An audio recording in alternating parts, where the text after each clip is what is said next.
दिल्लीला चोरून येण्यासारखं काय कारण आहे? न खाऊंगा न खाने दूंगा. भारतीय जनता पार्टी ही भ्रष्ट जुमला पार्टी आहे. महाराष्ट्राचे लीडर ऑफ ऑपोजिशन म्हणजे LOP, लीडर ऑफ ऑपोजिशन नाव बदलून आणि वेषांतर करून दिल्लीला यायचे असं त्यांनी स्वतः खुलासा केलाय. मला 3-4 प्रश्न अतिशय विनम्रपणे विचारायचे आहेत. एक तर तुम्ही LOP होता, LOP असताना तुम्ही अमित शहांना का भेटत होता? ते पण तुम्हीच कबूल करता की तुम्ही चोरून भेटत होता. म्हणजे तुम्ही लीडर ऑफ ऑपोजिशन असताना महाराष्ट्राला कॉम्प्रोमाइज करत होता. एकीकडे तुम्ही भारतीय जनता पक्षाचा विरोध करत होता आणि दुसरीकडे तुम्ही अमित शहांची बॅकडोर गोष्टी करत होता. म्हणजे तो लीडर ऑफ ऑपोजिशन त्या पदाचा आणि महाराष्ट्राची तुम्ही बेईमानी केली असा त्याचा थोडक्यात अर्थ होतो. हा पहिला मुद्दा.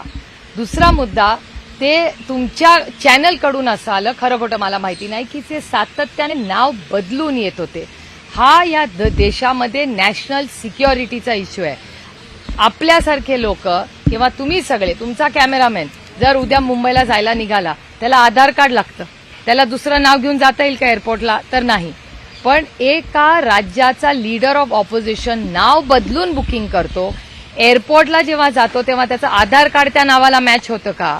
मग उद्या अजित पवारांनी असं केलं, उद्या कुठला तरी टेररिस्ट असं करेल, तो नाव बदलून येईल. याची जबाबदारी कोण घेणार? It is a national security issue. Mumbai आणि दिल्ली एअरपोर्टची चौकशी झाली पाहिजे की अजित पवार वेश आणि नाव बदलून एअरलाईनचीही चौकशी झाली पाहिजे.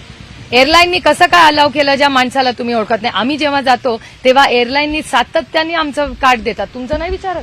आमचं तरी विचारतात आधार कार्ड. आम्ही दाखवतो आमचं आधार कार्ड, तेव्हा आमचं चेक इन होतं, तेव्हा आम्हाला आत विमानात बसता येतं. त्याच्यामुळे नाव बदलून, वेश बदलून एअरलाईनची चौकशी झाली पाहिजे, एअरपोर्टची चौकशी झाली पाहिजे आणि सिव्हिल एव्हिएशन मंत्रालयाने ह्याचं उत्तर दिलं पाहिजे की एवढा मोठा लॅप्स झालाच कसा. हा आज अजित पवार अमित शहांना भेटायला येत होते, उद्या कुठली तरी टेररिस्ट येईल, त्याची जबाबदारी कोण घेणार? एवढा लॅप्स आहे. सगळ्यांची कुटुंब या विमानांनी फिरतात. काहीच अकाउंटेबिलिटी नाही या देशामध्ये. आणि माझा एक प्रश्न आहे की अजित पवार असे चोरून का अमित शहांना भेटायला येत होते? असं काय शिजत होतं? म्हणजे चोरून भेटायची आणि तुमच्याच ह्याच्यात आलंय की 10 वेळा आले. आणि गंमत अशी आहे की 2 जुलैला अजित पवारांनी शपथ घेतली, त्याच्या 5 दिवस आधी मध्य प्रदेशमध्ये माननीय आदरणीय प्रधानमंत्र्यांनी एक भ्रष्टाचाराचा बँकेचा आरोप त्यांच्यावर केला. म्हणजे एकीकडे 5 दिवस आधी माननीय प्रधानमंत्री अजित पवारांनी त्यांच्या काही सहकार्यांवर आरोप करत होते आणि दुसरीकडे त्याच्या आधी 10 वेळा, हा तुमचाच शब्द आहे माझा नाही, 10 वेळा अमित शहांना अजित पवार भेटत होते. म्हणजे एकीकडे प्रधानमंत्री भ्रष्टाचाराचे आरोप करत होते आणि दुसऱ्या बाजूला अमित शहाजी नेगोशिएट करत होते. न खाऊंगा न खाने दूंगा. मग हे वॉशिंग मशीन नाही झालं. म्हणून तर लोक म्हणतात की भारतीय जनता पार्टी ही भ्रष्ट जुमला पार्टी आहे.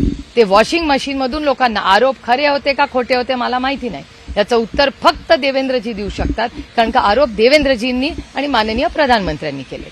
जर पवार साहेबांना माहिती होतं तर मग 10 वेळा चोरून यायची गरजच नव्हती. ते दिल्लीत विमानात ऑफिशियली ताट मानेनी अजित पवार नावून बुकिंग करू शकले असते. कशाला दिल्लीला चालला? जनपथला चालले. What is the problem? त्यांच्या काकाचं तर घर होतं. दिल्लीला चोरून येण्यासारखं काय कारण? आणि दिल्लीला काय फक्त एकटे शरद पवार राहत नाही, बरेच लोक राहतात. कुणालाही भेटायला येऊ शकत होते. चव्हाण हिरो विडा V1 इलेक्ट्रिक स्कूटर आता 94,700 रुपयांपासून उपलब्ध. खास शुभारंभानिमित्त डेबिट व क्रेडिट कार्डवर 39,000 रुपयांपर्यंत डिस्काउंट. 2.99% व्याजदराने कर्ज उपलब्ध. विडा पॉवर बाय हिरो. 2 काढता येण्याजोग्या battery, 165 kilometre certified range, extended battery warranty. Running cost फक्त 18 पैसे पर किलोमीटर.